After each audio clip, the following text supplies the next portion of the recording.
My messy hands are always a pleasure for me. Why? Because it happens only when I'm shooting a video. And yes, I am super happy to be back with another video tutorial. So this is a beautiful towel hanger, or you can use it as an organizer or a decorative piece, and I absolutely loved making this one. So yeah, this was actually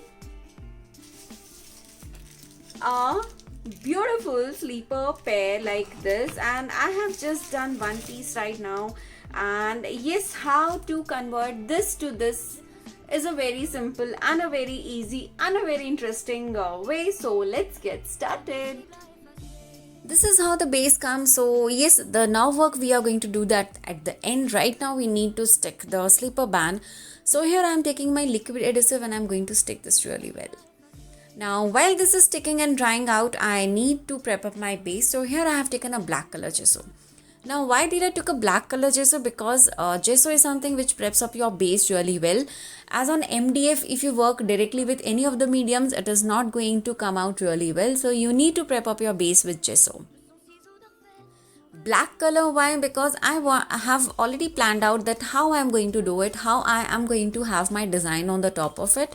Of course, I am doing a decoupage and mixed media art on this, so I need to make sure that my base is prepped up well, so that whatever the colors and mediums I use on the top of it, it should come out really well. Now I am going to cover up my complete sleeper with my black color gesso. So this is just to make sure that any of my mediums works well. I'm going to dry the front side, and then once I'm done with this, then I am going to do the coloring on the back side, the black color gesso, and I will make sure that I use my heat gun to speed up the drying process. If you do not have a heat gun, you can let it dry naturally for good 2-3 hours, and once this is done, then you can move on to the next step. Otherwise, with the heat gun, the works becomes easier. This is how it looks, and yes, now it's time to play around with my granule stones, which I absolutely love. So I have decided that on the sleeper bands, I am going to have my stones. Now for that, I am adding my liquid adhesive there, and with a flat paintbrush, I am just spreading this really well. This is just going to make sure that whenever you are using this, it is going to give you a good coverage. And yes, now I am sprinkling all my white granules on this, which I am absolutely loving it. Just taking out all the excessive stones from the sides, because like I mentioned, we will be playing around with loads of colors. So yes, I'm just taking out the excessive stones, and this is so good to go.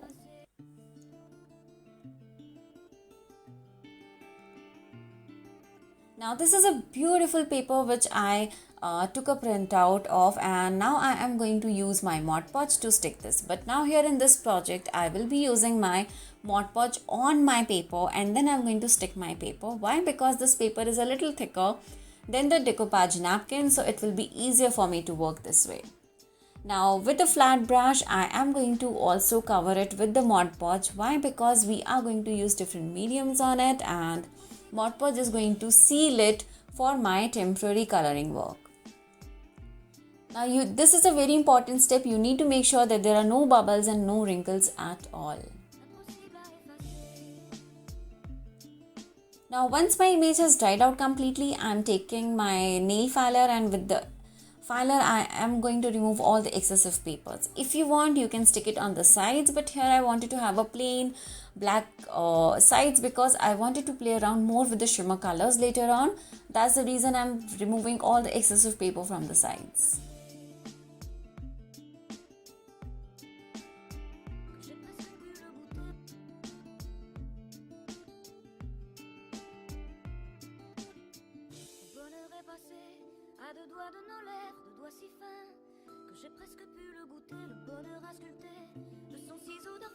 Now this looks gorgeous already, but we need to play around with the colors because we love that. And here I have my another tool with which I love using my shimmer colors and give a nice shaded effect. And yes, I'm going to use both my flat brushes and my stencil tool, and I will be using to cover up all the sides and the corners with the nice shimmery color and the metallic colors.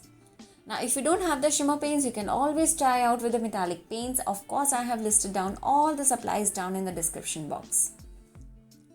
Now with my tool, I am just trying to make sure that I cover all the black areas with a metallic look. And yes, do not force yourself to just overdo the colors. Just be minimalistic with the colors. And yes, here I am using a metallic color. If you want, you can play around with the matte finish colors, the acrylic paints, the chalk paints, and I'm sure you are going to love this. Now with the same tool, I'm just brushing off my colors here and there. Wherever I see the excessive black part, the gesso part, I'm covering it up. And yes, of course, on the stones, it was white, so we need to cover it up. And even I'm also liking a tinge of white on those stones because it is actually complementing my project really well.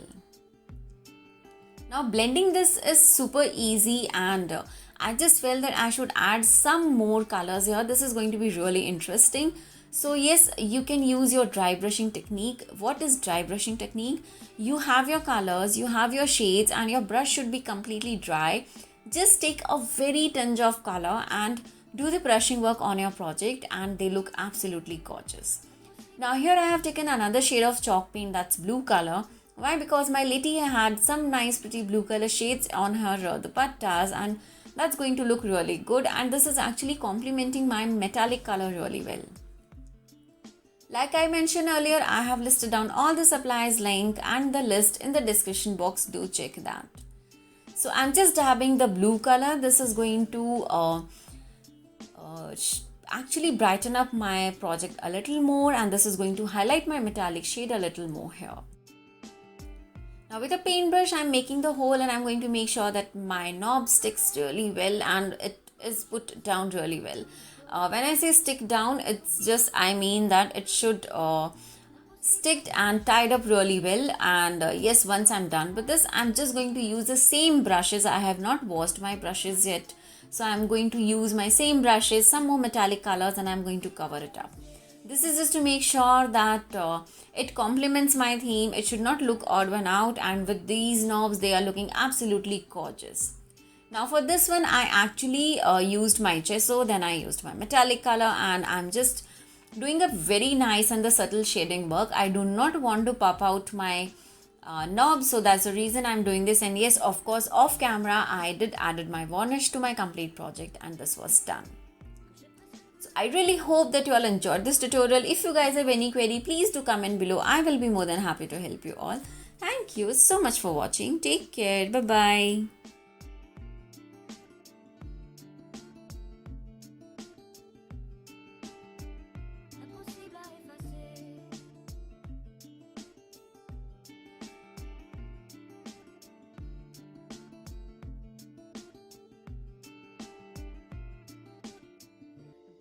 Passé à deux doigts de nos lèvres, deux doigts si fins que j'ai